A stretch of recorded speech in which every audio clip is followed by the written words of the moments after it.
Gagamitin ko ang brilyante na to para tanggalin ang hininga ng mga to, ng kanilang mga kapanalik, ng kanilang mga tugo.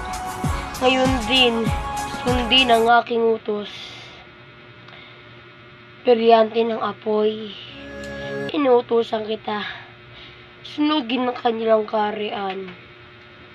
Brilyante ng lupa, inuutosan din kita na gawin mo ang kaharian nila para ngayon din mawalan sila ng kaharian.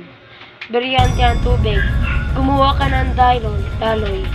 Gumawa ka ng daloy para mamatay sila lahat.